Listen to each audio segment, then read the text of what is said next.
Hello guys, आपने हमारे Pinocchio के पार्ट 2 को बहुत ही ज्यादा प्यार दिया। तो हमें आशा है आपको हमारे वीडियो पसंद आ रहे होंगे। तो चलिए हम एक्सप्लेन करते हैं एपिसोड। तो आते हैं हम एपिसोड पर। एपिसोड की शुरुआत में हम देखते हैं डाल्पो अपनी मोम की आवाज सुनकर जागता है और काफी शौक होता है, क्योंकि उसे समझ नहीं आ रहा था जो वो देख रहा है वह हकीकत है या सपना। लेकिन वो कुछ नहीं कहता, चुप ही रहता है। फिर उसकी मोम कहती है, क्या हुआ, तुम इतने परेशान क्यों हो?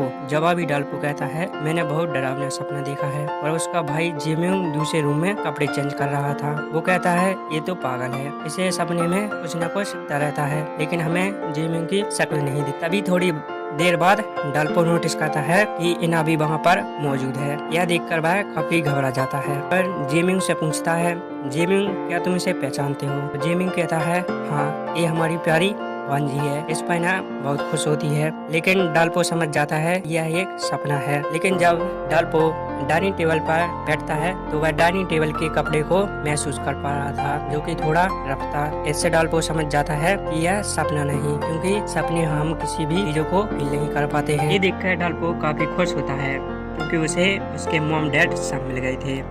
लेकिन तभी हम देखते हैं इना डाल्पो के पास खड़ी है, और असल में डाल्पो एक सपना ही देख रहा था। और वह टेबल क्लॉथ को इसलिए फील कर पा रहा था क्योंकि उसने इना की पेंट पकड़ी हुई थी। और जब डाल्पो खुशी के मारे इना को टेबल क्लॉथ समझकर खींचता है तो इना उसके चेहरे पर जोरदार पंच करती है। इसके बाद हम देखते हैं सभी लोग डाइनिंग टेबल पर बैठे हुए हैं। डाल्पो इना हर बार की तरह चीज़ों को लेकर बहस करने लगते हैं। तब इना के डैड और ग्रैंडपा इन दोनों को शांत करवाते हैं। तब इना के डैड और ग्रैंडपा इन दोनों को शांत करवाते हैं। इन दोनों के शांत होते ही डैड इना को रिपोर्टर की जॉब छोड़ और कोई जॉब ढूंढने को कहते हैं। इस पर इना कहती है, नहीं, मैं रिपोर्टर की जॉब ही करूँगी।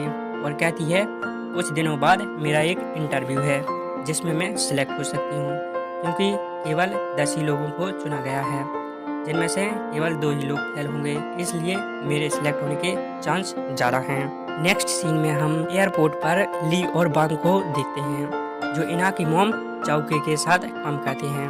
ली बांग को बता रहा था जो लोग इस बार इंटरव्यू देने आ रहे हैं उनमें से एक पिनोकियो है।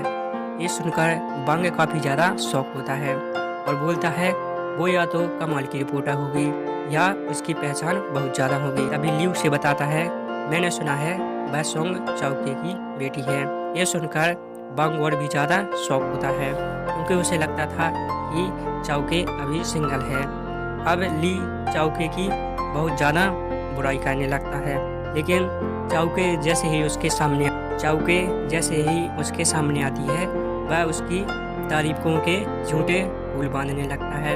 इसका मतलब है जो ली है वह उसके पीछे तो बुराई करता है, लेकिन उसके सामने आते ही उसकी तारीफ करने लगता है। जैसा कि हमने पहले देखा था, चाउके को किसी की बातों से कोई मतलब नहीं होता, इसलिए वह ली की बातों पर ज़्यादा ध्यान नहीं देती और सबको ये अनाउंस करने के लिए कहती है कि वह कल इंटरव्यू लेने आ रही है।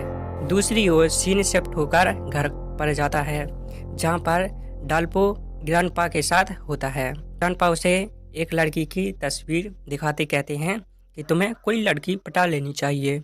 डाल्पो बोलता है, हाँ, मैंने एक लड़की पटा ली है और वो काफ़ी ज़्यादा सुंदर है। इस पर जॉय कहता है, कुछ समय पहले एक लड़की के बारे में सेम चीज़ें तुमने बोली थी। जबकि डाल्पो कहता है, उससे मेरा ब्रेकअप हो गया है।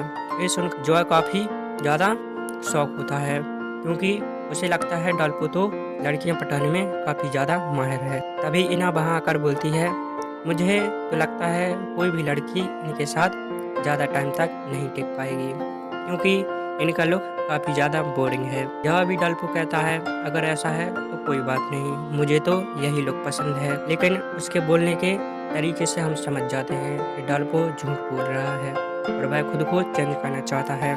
इसके बाद वो ब्रश करने चला जाता है। तब ग्रैंडपा इना से पूछते हैं, क्या तुम्हें सच में लगता है कि अंकल का स्टाइल काफ़ी ज़्यादा बोरिंग है? तब इना बोलती हुई अपने रूम में तैयार होने के लिए चली जाती है। नेक्स्ट हम देखते हैं डाल्पो इना से पूछता है, तुम कौन से स्टेशन पर जा रही हो?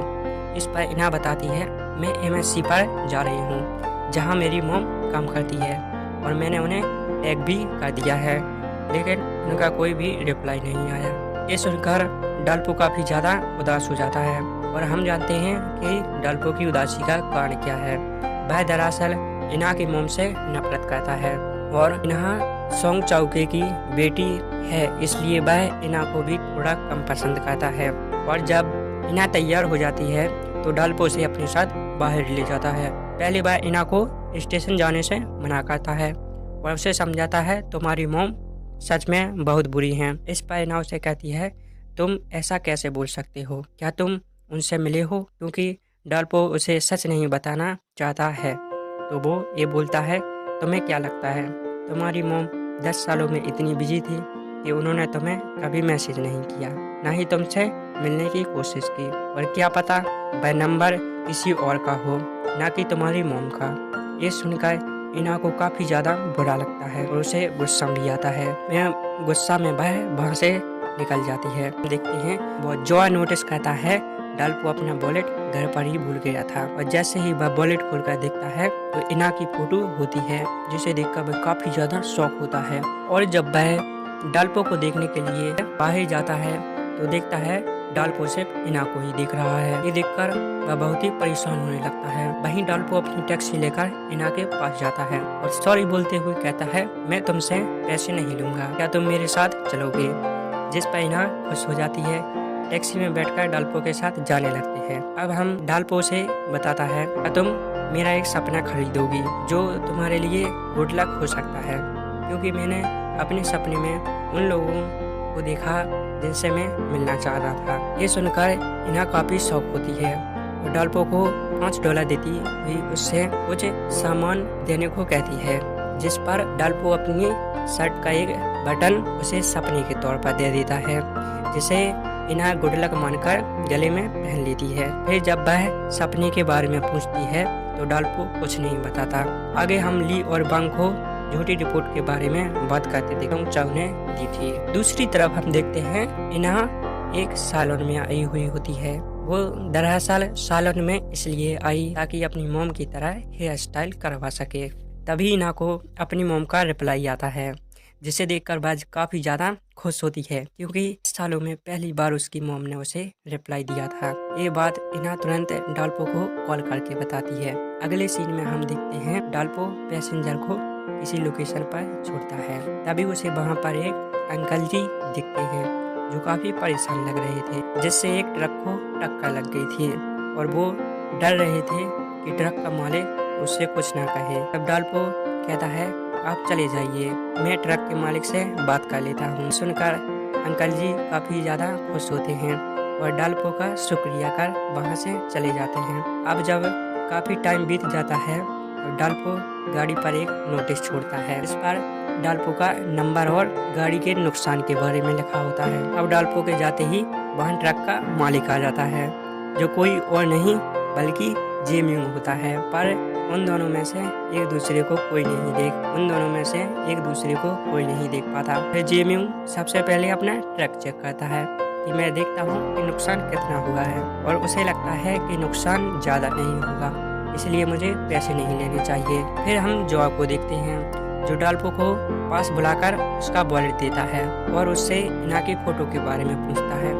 अब डाल्पो झूठ बोल देता है इना ने ही वो फोटो प्रोजेक्ट के लिए लाने को बोला था। इस बात पर जॉ को यकीन तो हो जाता है, पर वो इना की फोटो को अपने पास ही रख लेता है और कहता है कि अगर ये फोटो तुम्हारे पास रहेगी तो तुम्हारी गर्लफ्रेंड को तुम पर शक हो सकता है। आगे हम देखते हैं इना उस जगह पर पहुंच जाती है जहां उसका इंटरव्यू था और वो वहां पहुंचकर काफ़ी ज़्यादा खुश होती है। लेकिन जब इंटरव्यू के लिए उसका नंबर आता है तो वह काफ़ी ज़्यादा नर्वस होने लगती है कि वह अपनी मॉम से 10 सालों बाद मिल रही है। वह अपनी मॉम से कैसे मिलेगी? अब जैसे ही वह इंटरव्यू के लिए रूम में इंटर करती है, चाउ के उससे ज़्यादा ठीक से बात नहीं करती, जिसे देखकर इना को लगता है उसकी मॉम सच में बहुत ही ज़्यादा स्ट्रिक्ट है और ईमानदार है। और जब उसे टेस्ट देने को बोला जाता है तो वो उसमें फेल हो जाती है, जिसे देखकर चाउ के उसकी बहुत ज़्यादा बेइज्जती करती है, बाहर भेज देती है। तब जाकर इना को लगता है कि सच में उसकी मॉम इतनी अच्छी नहीं है जितना कि उसने सोचा था, इसलिए वह काफ़ी दुखी होती है। फिर हम देखते हैं जब सबका इंटरव्यू खत्म हो जाता है तब चाउके बाहर आती है। वहाँ इना बहुत ही ज़्यादा उदास थी। अब चाउके वैसे तो जानती है कि इना उसकी ही बेटी है, इसलिए वह उसके पास जाकर उसे गले लगा लेती है, लेकिन वो उसे ज़्यादा बात नहीं करती और बोलती है आगे से तुम अपने रास्ते पर रहना। तब इना उससे पूछती है कि आज आपने मुझे रिप्लाई नहीं किया था, जिस पर चाउके बोलती है नंबर तो कि वो नंबर तो मैंने बहुत पहले ही बंद कर दिया था, जो कि अब शायद किसी और के नाम पर रजिस्टर्ड होगा। इस बात को सुनकर इना काफ़ी ज़्यादा शौक होती है और बाहर जाकर रोने लगती है। आगे हम देखते हैं उसे डाल्पो का मैसेज आता है जो उसके इंटरव्यू के बारे में पूछता है, जहां इना उसे झूठ बोलती है कि वो अपनी मॉम के साथ है और काफ़ी ज़्यादा मज़े कर रहे हैं। हम इस ड्रामे में बहुत ही ज़्यादा इमोशन होने लगते हैं, पर डाल्पो क्योंकि उसके पास में ही खड़ा था समझ जाता है कि इना झूठ बोल रही है, लेकिन डाल्पो उससे कुछ नहीं बोलता और वहाँ से चला जाता है। आगे हम देखते हैं इना अपनी मॉम के पुराने नंबर पर मैसेज करती है कि तुमने मुझसे झूठ क्यों बोला, तुम मेरी मॉम हो और इतने टाइम कि तुमने मेरी मॉम बनकर मुझे इतने टाइम तक क्यों बेवकूफ़ बनाया, मुझे पागल बनाकर मेरे बारे में इंफॉर्मेशन क्यों निकाल रहे थे। थोड़ी देर बाद डाल्पो को देखते हैं जो सोच रहा था वापस इना के पास जाए या नहीं।